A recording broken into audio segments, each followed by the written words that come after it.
can see in the total matrix, you will have one variable which will stand as your independent variable. Like for example, in this case, let's suppose variable 4 is the independent variable. This variable n is 4.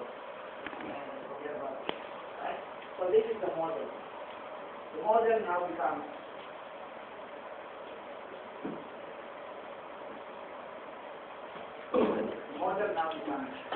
x4. We are trying to predict that in terms of a sub 0, a sub 1, a sub 1, plus a sub 2, a sub 2, plus a sub 3, a sub 3. Knowing, however, that x sub 1, ito yung mga correlation nila, x sub 1, x sub 2, x sub 3, somehow show x sub 1, x sub 2, x sub 3, show what we refer to as multiple or multi-collinearity expression. They show multi-collinearity. Okay, if you map them out in what we refer to as variable mapping, in Enzyman, in Symmetry, we try to translate this into something that is subjective. We call it concept mapping. But now we try to look at it mathematically. This is called it's also another form of mapping. It's called variable mapping. Alright, so I have variable 4, which is my independent variable. Variable 4, my independent variable, and if you try to look at all the other variables being used to predict it, so I have x1, alright, I have x2, I have x3.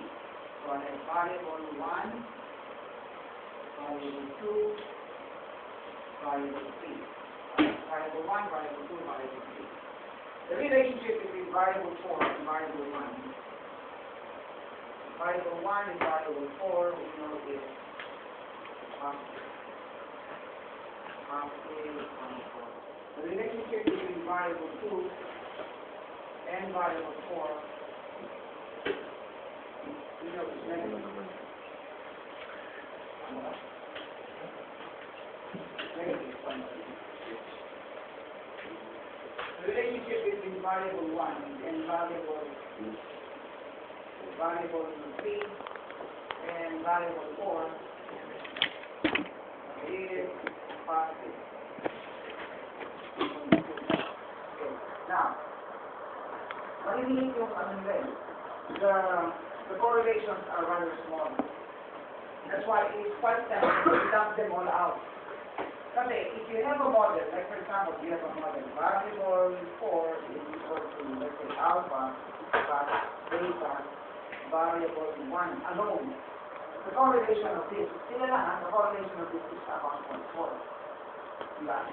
Kaya lang, kapag dinagdag mo sequentially yung variable alpha, beta, omega, variable 2, you might end up, you will definitely end up with a higher R.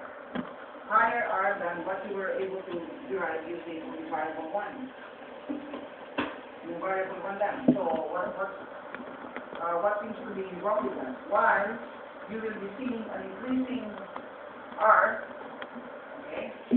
Mag-tingnan nyo naman yung relationship between variable 1 and variable 2, variable 1 and variable 2, alright? They have a very high negative 0.9 correlation. And if you try to look at variable 1 and variable 3, again, you have 0.9. Alright? This is positive 0.9. If you look at variable 2 and variable 3, however, you have 0.8. Variable 1 and variable 3, variable 2, 0.9,